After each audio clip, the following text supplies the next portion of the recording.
अशरफ मलखम है हमारे साथ, उनसे मालूम करते हैं एग्जैक्टली कि कौन से मामलात हैं जिन पे एक इत्तेफाक डेवलप हो गया है और पर्टिकुलरली सैटेलाइट क्लास को रिलीफ देने से मुताल्लिक हमने यही सुना था। अशरफ हमारे ज़रा भी बता रहे थे कि चीज़ें फाइनलाइज्ड हैं और इसी बात से अशरफ स्टार्ट भी करते हैं कि सैटेलाइट क्लास को कोई रिलीफ मिलेगा कि नहीं। हम सबसे ज़्यादा इंटरेस्टेड इसी चीज़ में। जी बिल्कुल, आपने ठीक कहा। जब परसों शाम को मीटिंग हुई थी, हमारी भी यही इतला कि बाई एंड लार्ज उस पर जो बड़ी बड़ी चीज़ें उस पर इत्तफाक़ राय हो गया है। लेकिन पॉजिटिव चीज़ है जो आपने कहा सैलरी क्लास पर रिलीफ, वो रिलीफ मिल रहा है। इसमें नेगेटिव चीज़ है जो हर पॉलिटिकल गवर्नमेंट करती, इन्होंने भी किया, इसको प्रोपोगेट बहुत किया। 3 महीने से आ रहा है कि बड़ा रिलीफ आ रहा है, बड़ा रिलीफ आ रहा है, लेकिन रिलीफ उतना नहीं आया। रिलीफ आया ज़रूर है, उसकी तफसीलात मैं अभी आपसे शेयर करता हूँ कि कितना रिलीफ हमारी इतला के मुताबिक इस पर इत्तफाक़ राय हुआ है IMF के साथ। लेकिन ज़्यादा बड़ी चीज़ है, देखना चाहिए कि पिछले जो माली साल की कलेक्शन थी, परसों ही हमने फिगर्स दिए थे, तनख्वाहदार सबका पहले 11 महीने के दादो शुमार के मुताबिक सबसे बड़ा कंट्रीब्यूटर था टैक्स पे करने में, जो तकरीबन 500 अरब रुपए था जी, जो 30 जून इस रवा माली साल के आखिर तक हमारी इतला के मुताबिक 558 या 560 अरब रुपए होगा। स्टिल ये सबसे बड़ा टैक्स पेयर होगा तबका पाकिस्तान में जी। उसमें रिलीफ में उसकी तफसीलात आपको पढ़ देता हूँ जो हमें इतला मिली है, उसके मुताबिक क्या मिल रहा है। पहले तो हुकूमत ने कहा था कि जिसकी माहाना इनकम 1 लाख रुपए, सालाना इनकम 12 लाख रुपए, वो टैक्स फ्री होगा। वो नहीं हो सका। उस पर 83 हमारे इतला के मुताबिक जिसकी महीने की तनख्वाह 83,000 है, उस पर कोई टैक्स आयद नहीं होगा जी। हुकूमत का कहना था अभी 6 लाख तक टैक्स फ्री इनकम है, जिनके 50,000 रुपये सैलरी वाला। अब इसको बढ़ा के हुकूमत ने प्रोपोगेट किया था, बहुत प्रोपोगेट किया था कि 12 लाख यानी कि 1 लाख जिसकी सैलरी है उस पर कोई टैक्स नहीं होगा। वो तकरीबन कहते हैं हो ही गया। 83,000 जिसकी महीना की एक तनख्वाह एक महीने की, उसको कोई टैक्स अदा नहीं करना पड़ेगा। इसके अलावा जिसकी सैलरी 1 लाख रुपए या से ज़्यादा है, उस पर इस वक्त 5% की शरह से टैक्स था, उसको कम करके हाफ यानी कि 2.5% हमारी इतला के मुताबिक इत्तफाक़ राय हो गया, इतना होगा। इस तरह जिसकी तनख्वाह माहाना तनख्वाह 1,83,000 रुपये है, उस पर शरह टैक्स जो था 15% था, उसको 2.5% कमी करके 12.5% कर दिया गया है। इससे ऊपर वाली स्लैब जो वहाँ ज़्यादा टैक्स थे, उसमें भी इतना ज़्यादा रिलीफ नहीं मिला जितना शोर था। माहाना जो तनख्वाह 2,67,000 रुपये लेता है, 2,67,000 रुपये, उस पर टैक्स की शरह इस वक्त 25% है, उसमें भी 2.5% है। मतलब 2,67,000 या 2,70,000 की बड़ी तनख्वाह नहीं है महीने के महंगाई के दौर में, उस पर 25% टैक्स है महीने का, उस पर 2.5% की रायत मिलेगी, जन 22,000 या 5% होगा। ये बहुत बड़ा टैक्स बर्डन है जो जिसकी तनख्वाह 2,67,000 रुपये है। इस पे हुकूमत ने खातिर कोई कामयाबी हासिल नहीं हो सकी। इस तरह जिसकी माहाना तनख्वाह 3,33,000 रुपये तक है, उस पर इनकम टैक्स की शरह इस वक्त 30% है। 30% आप अंदाज़ा लगा लें, वो कम होकर अगेन उसमें 2.5% की कमी है, 27.5% हो जाएगी। और इस तरह ये कोई ज़्यादा रिलीफ नहीं है। या जिसकी तनख्वाह इससे भी ज़्यादा होती है, 5 लाख से जैसे क्रॉप्स करते हैं, उस पर 35% टैक्स की शरह है जी, वो उसमें भी 2.5% कमी है। बाई एंड लार्ज सब स्लैब्स पे 2.5% की शरह से कमी की गई है। लेकिन मेरे ख्याल में जो बेचारा 3 लाख रुपए वाला तनख्वाह वाला है, 4 लाख तनख्वाह वाला है, उस पर 25% बहुत बड़ी टैक्स की अमाउंट है। इस पे हुकूमत को खातिर खा रिलीफ नहीं दे सकी। इस दौर में इतनी 3 लाख से 4 लाख रुपए की ज़्यादा सैलरी नहीं है, गुजारा नहीं होता है सैलरी वालों का।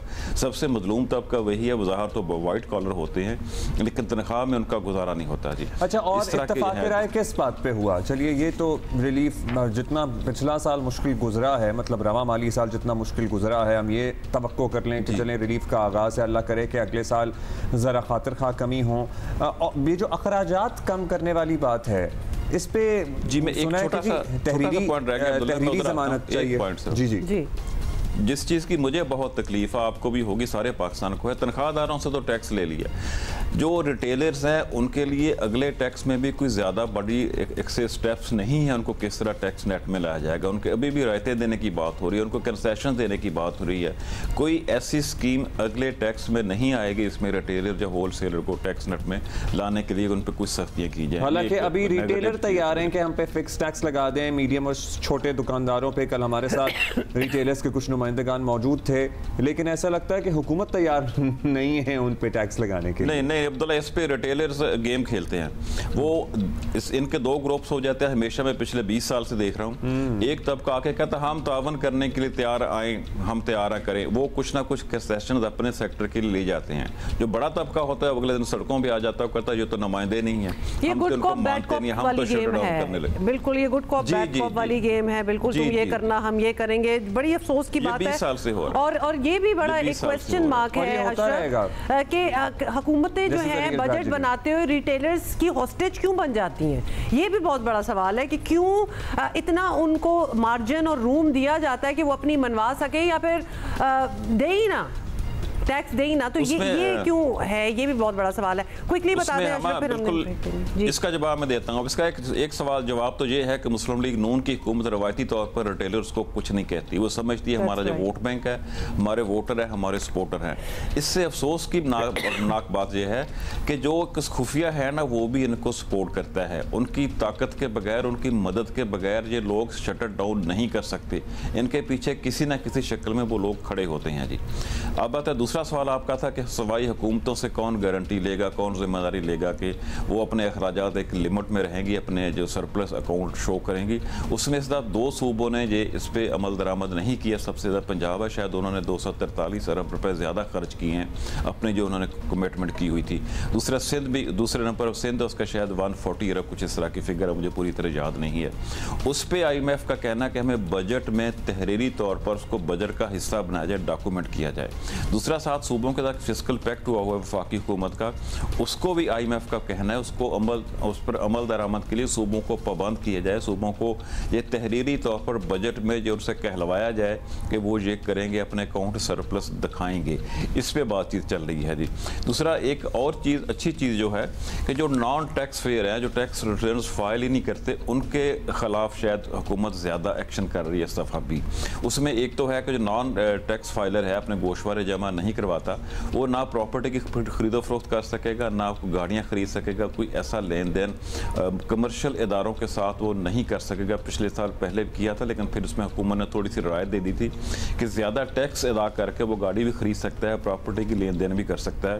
इसमें उसको बिल्कुल उस पर पाबंदी लगाई जा रही है। कहते हैं नॉन फाइलर की एक शेक है, उसको ख़त्म किया जा रहा है कि पाकिस्तान में 2 ही तबके होंगे, सिर्फ टैक्स पेयर जो टैक्स अदा करता है, खा कितना भी करे, हुकूमत के टैक्स नेट में वही सरकारी इदारों के साथ खरीदो फरोख्त कर सकता है, वही इन पे जो है प्रॉपर्टी खरीद सकता है, गाड़ियाँ खरीद सकता है। एक और नई चीज़ जो होने जा रही है, जो नहीं होनी चाहिए थी, जो छोटी गाड़ियाँ खरीदने वाले, उसकी तफसील में कुछ बता दूँ आपको कि जो 850 सीसी से छोटी गाड़ी है, आजकल मार्केट में बहुत चलती है, 650 सीसी जो गाड़ी इनका 850 जी 600 650 660, उन पर भी इस दफ़ा टैक्स लगेगा, ज़्यादा टैक्स लगेगा पिछले साल की निस्बत। जो आप बैंक वो छोटी गाड़ी जो जापानी हो या फिर लोकल हो, वो महंगी होगी। उसमें कुछ नहीं लिखा हुआ जी। उसमें सिर्फ ये लिखा हुआ है जो मकामी हो या इम्पोर्टेड हो, उस पर जो टैक्स की शरह इस वक्त 12.5% है।